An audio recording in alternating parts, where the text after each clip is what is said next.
Now this is the odd-looking Airbus Beluga, and it can carry many things, like helicopter, space parts, huge airplane parts. Yes, indeed, fuselages of airplanes indeed. One of the largest cargo transport airplanes in the world. But how about we turn this plane into a passenger plane? Everybody welcome aboard the Ryanair Airbus Beluga. Ladies and gentlemen, I found a way for Ryanair to make their ticket prices around €1. Let's go into the cockpit real quick and open the main cargo door. We can see then what my vision looks like. As you can see, revealing to us an actual passenger cabin, 4-seat arrangement. But not only that, a second floor, like the Airbus A380 reveals right now. But that's not all, because now a third floor reveals itself with an entire passenger cabin. But that's not all, because now a whole nother cabin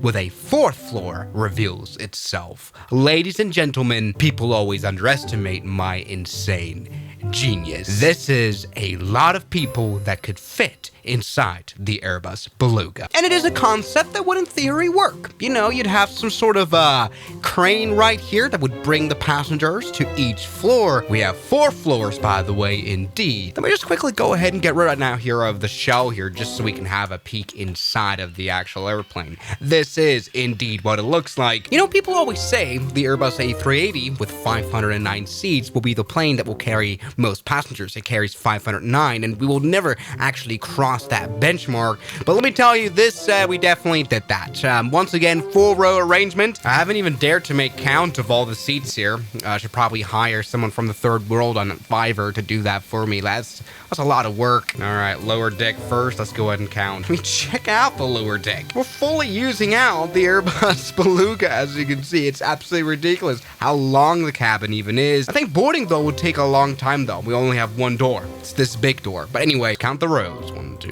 3, 4, 5, 6, 7, 9, 12, 13, 16. That means we, down here, just in the first deck alone, have 396 seats. Genius. The second floor has 364 seats. Third floor has 346 seats. 1, 2, 3, 4. And the upper deck has 280 seats. Let's go ahead and calculate that together.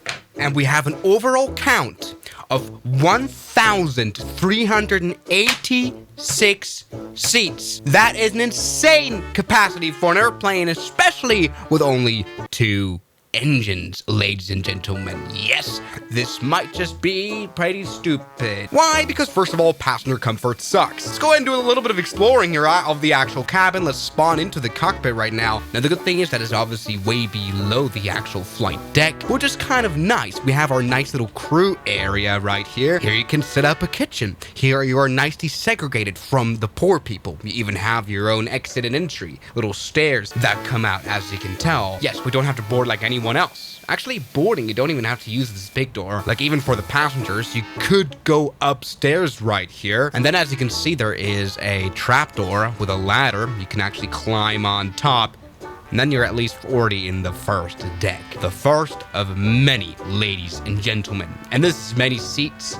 Now, I've done a little bit of texturing here. As you can see, the feet are actually sticking through the wall. But look, now the biggest problem of this airplane for sure is the fact that it has no windows, and it really can't have windows, mainly because they would ruin the structural capability of the plane. Like, it would probably just fall apart in midair. Now look at this, we've got our 300 and something seats. As you can see in the back of the plane, the seats are sort of like lifted up a little bit because the floor goes up simply because of the shape of the airplane. Either way, this is the first deck right here. Now we could actually just be ghosts and go to the second deck. This is the second deck of the airplane. As you can see, I've done this quite realistically. The shape of the Airbus Beluga obviously thins out a little bit at the aft section of the plane, so I've only added 3 seats in the back. By the way, no need for, business class seating. They take a lot of weight anyway. Either way, now up to the third deck, which is also just a normal deck. It is a little bit shorter because this is where we slowly start to reach the end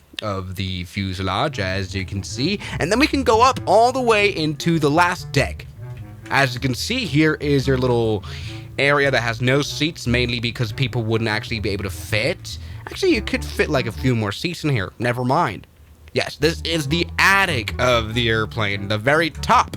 And it's crazy to realize how much space there really is. This is a 1-to-1 scale simulation, both of seats, of people, and of the Beluga. It's pretty crazy how much could fit into this airplane, theoretically. 1,300 people could fit quite comfortably. Look at the amount of headroom. This would be the highest amount of headroom in any airplane, actually. And you know what? If we close this door right here like that, yes, indeed, it kind of takes a bit of a while to actually come down this door, we realize that we've got quite a lot of unused space even on this airplane. Now, in real life, this marker right here says that you can't actually put anything there, but as you can see now that the door is latched, the forward-facing passengers have a huge amount of legroom right here. As you can see, even in the upper decks, you would probably need to put like a bit of a fence right here just for the poor people in front not to like fall down or anything, but look at the amount of space. I mean, you could even make this a movie theater. Ladies and gentlemen, a movie theater. And I mean, you know, you could add like little monitors that like show the exterior view, but just the en vogue thing to do anyway. Who needs windows when we could just have camera? Now, of course, we wouldn't. This is quite rough out here. Wonder if the lights work. We do have, oh, the lights work, though they only work on the lower deck. So we could sell that for a higher price. The upper deck does not have lights. Great. Now, the question is, obviously, would this plane fly?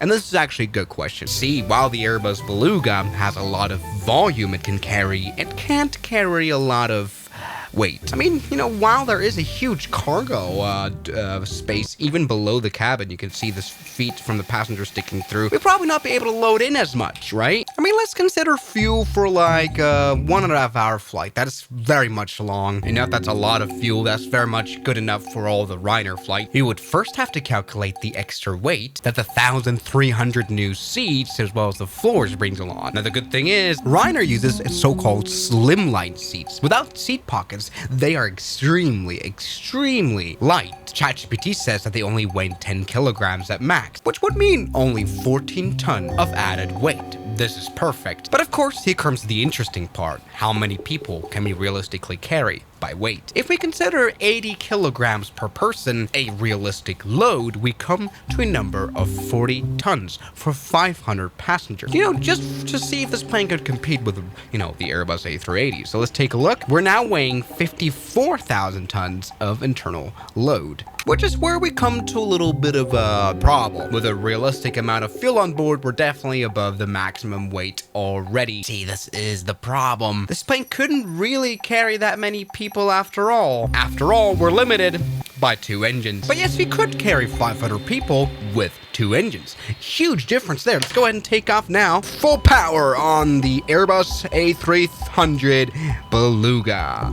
Now, we kind of really need that power, to be honest. Now, we don't have any proper instruments here, but that'll be just fine here, just for checking out how long of a runway does this plane need, how well does it fly on only half load. Okay, looking good. 500 people are inside of our airplane, only half full. Let's see, are we taking off? Yes, we are, ladies and gentlemen. The Ryanair Airbus Beluga has taken off. That is with over 500 people on board. Look at that. Now, we are definitely weight limited. If people lost weight, I mean, they're poor. They're fly Ryanair for €1 on a plane that doesn't have windows. They should be able to look smack a little bit and then be able to fit in the plane better. Shut up. Look, we're even able to overspeed. We're able to properly climb on this plane. Holy moly. Now, let's see. Let's make a landing happen. Let's do it. Oh, landing gear isn't down. Let's put the landing gear down quickly. The good thing about flying Ryanair is they kind of have permission to land a bit harder. No trouble, as you can see. Landing gear is coming down. Look at this, ladies and gentlemen. We're now landing. We've got the old Airbus call out.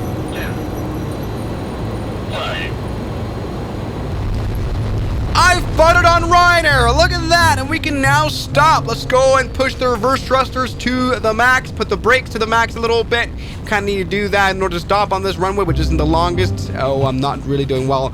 Oh, I might have done a bit of a wing strike right there. We've been able to stop, ladies and gentlemen. Very nice. Now, you may wonder, what about more people's width? What about 800 people, sweat. Meaning, what about a payload of 78,000? We're definitely going over takeoff weight here. Maximum weight is 150,000. We're now at 180,000. We're pushing the airplane to its max. And that's almost noticeable. I think the biggest problem really is the landing gear. Let's go ahead and see if we can take off again. So put the spoilers to low. Maybe use every single inch of this runway. I mean, Ryanair flies here in real life to Corfu. They surely want to operate their Airbus BELUGA here. Let's see.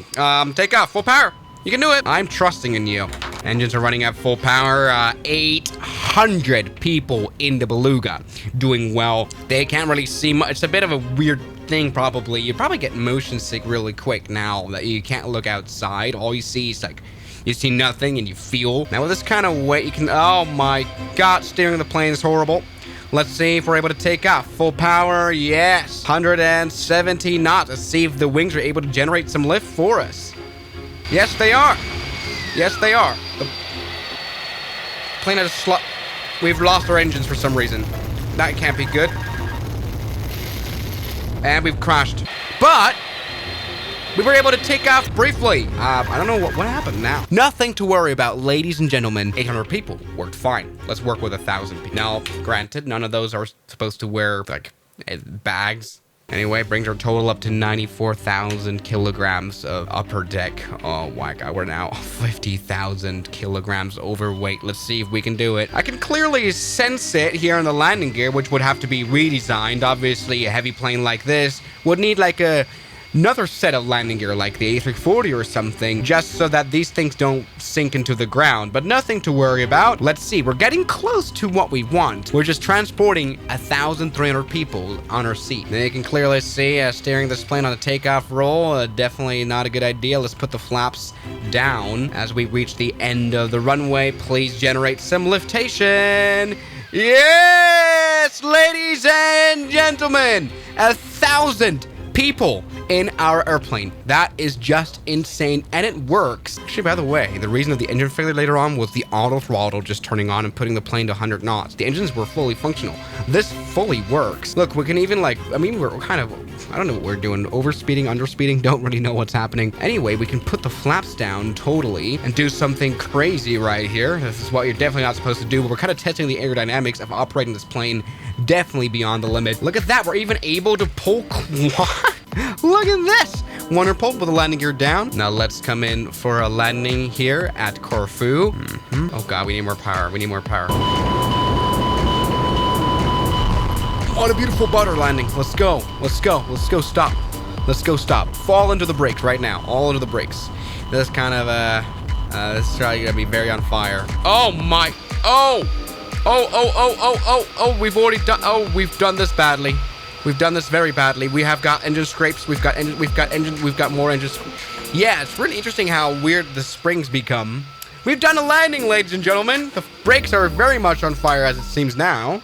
But look, this has gone tremendously well. Now, granted, we used every single inch of runway on that takeoff, but could we actually fit 1,310 people inside of this plane? 104 tons just of human meat. Let's take a look. Our payload now is 118 tons right now with a realistic fuel. Oh my God. So let's take a look. Come on, you can do it. Let's try to go full power. You can do it, airplane. Let's put the flaps to idle. We're going full power. Let's go and release the brakes now. Yes, you can do it. Now the landing gear is very much sunken into the ground. That can't be good. Now, imagine all the seats here being utilized by a person. A poor person. Just steering this plane on the ground is absolutely insane because it will like just tip over. The only thing we would need to redesign on really is the landing gear. Look, we're already at 100 knots. Things are looking actually pretty good. Let's put the flaps down while we are rolling. See, this is at Corfu Airport. This is not a very long runway, actually. Okay, looking good. 150 knots. Okay, 160 knots. Let's see if we're able to lift off. No way. That was a slight tail strike and a slight overrun, almost crashing into a bridge. But ladies and gentlemen, we're able to achieve actual climb with 1,300 people in it. 1,300 people. Now, granted, this plane uses quite a lot more fuel than the 737. It's also not as fast, but definitely can compare. And well, the thing is, the price per seat on this plane is so incredibly low. Genuinely, we would get extremely cheap seats Oh, and I just crashed. So you may think, well, Swiss, this is actually one of the more plausible ideas you've had. Why don't we turn this plane into a passenger plane? Why don't we do it? The problem really is, the situation is, what if there's an emergency landing on board and we have to, evacuate? In aviation, there is the rule that you have to be able to evacuate an airplane within just 90 seconds. Trouble is, though, we don't have any emergency exits on this plane. We only have this big door, really, so evacuating in 90 seconds, never possible. So yes, evacuation. That's actually our bottleneck right there. Other than that, this works relatively well. In fact, this is funny. I actually prepared a 4-engine variant of this plane, but it turns out we don't even need 4 engines. This plane flies. Ladies and gentlemen, I've been a genius. It turns out, yes, indeed, 1,300 people could fit in a passenger version of this plane. So, ladies and gentlemen, thank you so much for watching this video, and I'll see you guys tomorrow as always. Good night. And a special thanks goes out to my members, my supporters, Guns Killer, R27, James Duram, That Dude, Anime Gods of Gaming, Derek, Insider Plane, Nishijitsu Fanner, Professional Jamal, Ryland Williams, and New the York. You've got beautiful names.